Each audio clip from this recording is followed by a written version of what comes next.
Mind and body programme ਦੇਖ ਰਹੇ ਲੱਖਾਂ ਹੀ ਦਰਸ਼ਕਾਂ ਨੂੰ ਅਤੇ ਲੱਖਾਂ ਹੀ ਸਰੋਤਿਆਂ ਨੂੰ डॉक्टर नरेंद्र रवि का प्यार भरिया नमस्कार, सलाम अलैकुम, सत श्री अकाल एंड वेरी गुड मॉर्निंग।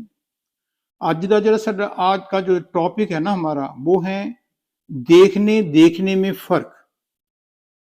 देखने में फर्क कि एक चीज को कुछ लोग देखते हैं और हर आदमी उसी चीज को देखकर डिफरेंट मीनिंग निकालता है। देखो, जब से परमात्मा ने, अल्लाह ने ये कायनात बनाई है, इसमें हम मनुष्य भी हैं, पशु भी हैं, पंछी भी हैं, कीड़े मकोड़े भी हैं, सभी को अल्लाह ने दो आंखें दी है। हमारी दो आंखों के कारण ही हम दुनिया के बारे में ज्ञान प्राप्त करते हैं। लेकिन जो कुछ हम देखते हैं उसको ब्रेन जो हमारा है वो उसका मीनिंग निकालता है। जैसे ब्रेन की सोच होगी उसी के हिसाब से उसका मीनिंग निकाला जाता है।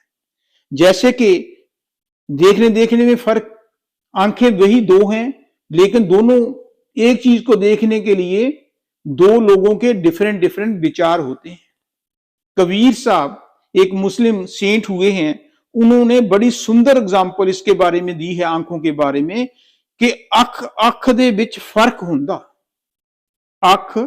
अख दे विच फर्क हुंदा, एक जालम ते एक फकीर दी अख, अखां उही ने, एक जालम दी है ते एक फकीर दी है। अख दे विच फर्क हुंदा, एक जालम ते एक फकीर दी अख, लखां जुल्म करदी अख जालमां दी, करदी रहमत सदा फकीर दी अख। जिहड़े जालम हुंदे ने उन्हां दा काम मारना, ठगना, लुटना, बंदूक नाल मार देना लोकां नूं, पर जिहड़े संत महापुरुष हुंदे ने, कामल मुर्शिद हुंदे ने, वो हमेशा ही लोगों के परोपकार के लिए, उनके भले के लिए सभी काम करते हैं, अपनी कुर्बानी भी दे देते हैं। जैसे जीसस क्राइस्ट सूली पर चढ़ गया था।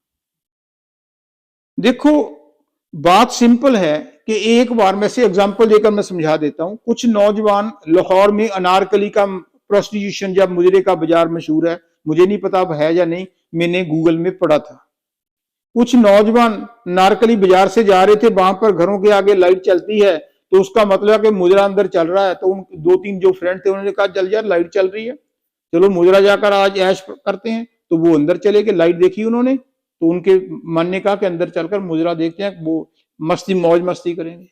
उसके पीछे एक और लड़का आ रहा था, उसने भी लाइट देखी, वो वहां रुक गया और दोनों हाथ ऊपर करके अल्लाह से इबादत करने लगा कि हे खुदा करीम, बख्शो, रहमत करो। अंदर जो लड़की है, पता नहीं कितनी मजबूरी के कारण इनको ये गंदा काम करना पड़ रहा है, ये भी तो किसी की सिस्टर होंगी, ये भी तो किसी की बेटी होंगी, इन पर रहम करो, इनको इस गंद से निकालो।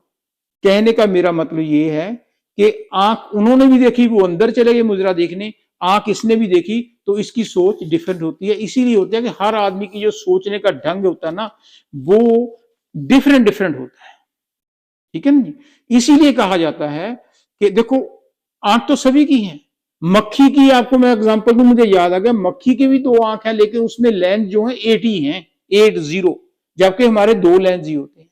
हम अगर पीछे देखना हो मैं ऐसे करूंगा, अगर साइड पर देखना ऐसे करूंगा, लेकिन जो मक्खी है उसके इतने लेंस होते हैं, आप कहीं से पीछे करो वो भाग जाते हैं, क्योंकि उसको सभी एंगल पर दिखाई देता है। पर अफसोस कि मक्खी के 80 लेंस हैं, चारों तरफ दे सकती है, पर फिर भी वो बैठती गंदगी पर ही है।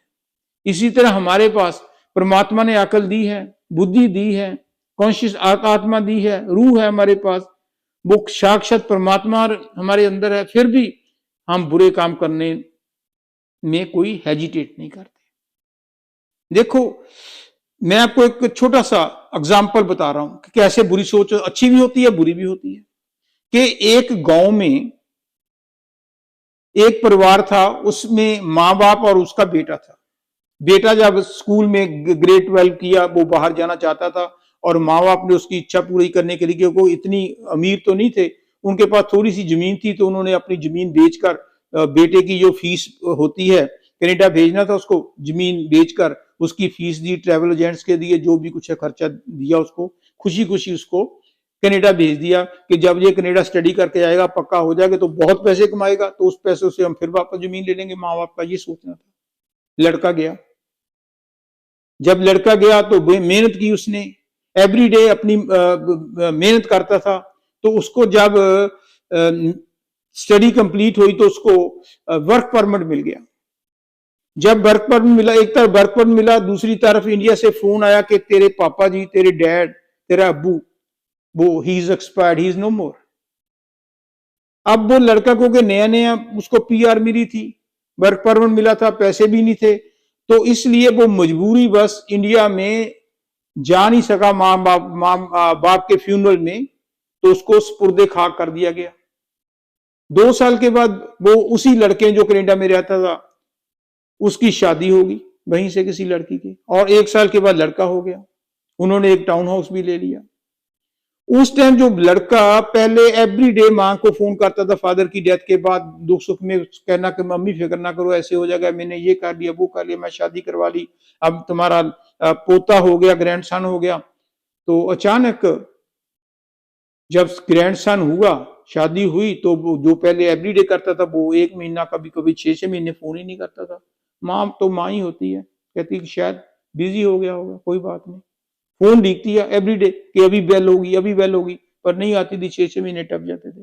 अचानक 6 महीने के बाद उस लड़के का फोन आया कि अम्मी, मैं और तेरी डॉटर इन लॉ और साथ में ग्रैंडसन इंडिया आ रहे हैं नेक्स्ट वीक, और तेरी ग्रैंड डॉटर चाहती है कि तू अब यहाँ पर अकेली अकेली क्या रहेगी, तू भी हमारे साथ कनाडा ही चल, तेरा पोता है, तुझसे उसके साथ खेला करेगी, अब यहाँ पर रहने का क्या फायदा। माँ को कितनी खुशी हुई, you can just feel it कि मेरे बेटा मुझे कनाडा बुलाना चाहता है। वो सारे आस जो ग्रांड होते हैं, नेबर्स होते हैं, उनको बताया कि मेरा बेटा आ रहा है, वो अब तो मैं कनाडा चली जाऊंगा, अब तो मैं कनाडा चली जाऊंगी। पासपोर्ट तो उसका बना हुआ था। बेटा आया, नूह भी आई, बच्चा भी आया। तो उन्होंने क्या किया कि वो कहते हैं कि मम्मी अब हमने कनाडा तो चले जाना, घर का क्या करना है, घर को पीछे कोई और कब्जा कर लेगा, इसको भेजो। कहती ना ना बेटे, ये तेरे बाप की निशानी है, जब मैं शादी करवा के आ गई तो उस टाइम हमने मकान इसमें आए थे, तो ये मत बेच। पर बच्चा बच्चा होता है, जो जिद पड़ा, नहीं नहीं मम्मी क्या करना, बेच दो बेच दो बेच दो। मदर को सरेंडर करना पड़ा, मकान बिक गया। फिर जो जितना भी सामान था, बिस्तरे थे, साइकिल था, जो भी कुछ था, वो कहता इसको बेच दो, क्योंकि कनाडा तो हम एक अटैची ले जा सकते हैं। खैर सारा सामान भी बिक गया। दिन आया, टैक्सी आई, वो चारों, माँ, उसका बेटा, उसकी वाइफ और बच्चा, ग्रैंडसन, टैक्सी से बैठकर एयरपोर्ट पर पहुंचे। जब एयरपोर्ट पर पहुंचे तो बेटा कहता अपनी माँ को कि माँ जी, अम्मी तू यहां बैठ, टैची ले यहां पकड़ कर रख अपना टैची, और साथ में ये एक लिफाफा है, लेटर है, इसको रखना। तो हम तीनों जाकर बोर्डिंग पास लेकर आते हैं, और जब बोर्डिंग पास मिल जाएगा फिर तुझे ले जाएंगे, वहां पर रश होगा। वो कहती ठीक है। वो वहां पर कुर्सी पर बैठ गई। 1 घंटा, 2 घंटे, 3 घंटे, वो सोचता इतना रश होगा भी, इतना आई नहीं अभी तक। फिर 5-6 घंटे हो गए। फिर इधर देखती है, कभी उधर उदास होगी, भी there must be something wrong, इतना तो टाइम लगता नहीं। खैर विश्वास था, यकीन ही नहीं था कोई गलत काम हो सकता है। वो बैठी रही तो इतने में एक पुलिस ऑफिसर देख रहा था। बीजे ओल्ड लेडी पिछले 5-6 महीने से कंटिन्यूसली यहाँ कभी इधर देखती है, कभी उधर देखती है। तो वो उसके पास गया, कहते माता जी क्या बात है, आप बहुत देर से यहाँ बैठे हो। कहती बेटा, मेरा बेटा और उसकी मेरी नूह, डॉटर इन लॉ और मेरा ग्रैंडसन, हमने कनाडा जाना, वो मुझे कनाडा लेने आए हैं। तो वो मुझे कुछ बोर्डिंग कहते थे, बोर्डिंग पास लेने गए हैं, वो अभी तक आए नहीं। तो पुलिस ऑफिस ने पूछा कि उसका नाम क्या है, तुम्हारी डॉटर इन लॉ का नाम क्या है, पोते का क्या नाम है, तुम्हारा नाम क्या है। कहता माँ जी आप यहीं बैठो, मैं आया आधे घंटे में। तो वो 15-20 मिनट के बाद वापस आ गया। बहुत उदास था, बहुत गुस्से से भरा हुआ था। कहता माँ जी, ये जो आपका लड़का है ना, नूह और तुम्हारा पोता, ये तो फ्लाइट कनाडा की एक ही जाती है, वो तो कनाडा चले गए। तो माँ तो रोने लगी। तो कहती मुझे ये लेटर दिया है उसने। उसने पुलिस वाले ने लेटर खोला तो उसके बीच में लिखा हुआ था कि माँ जी सॉरी फॉर दैट, माफ करना।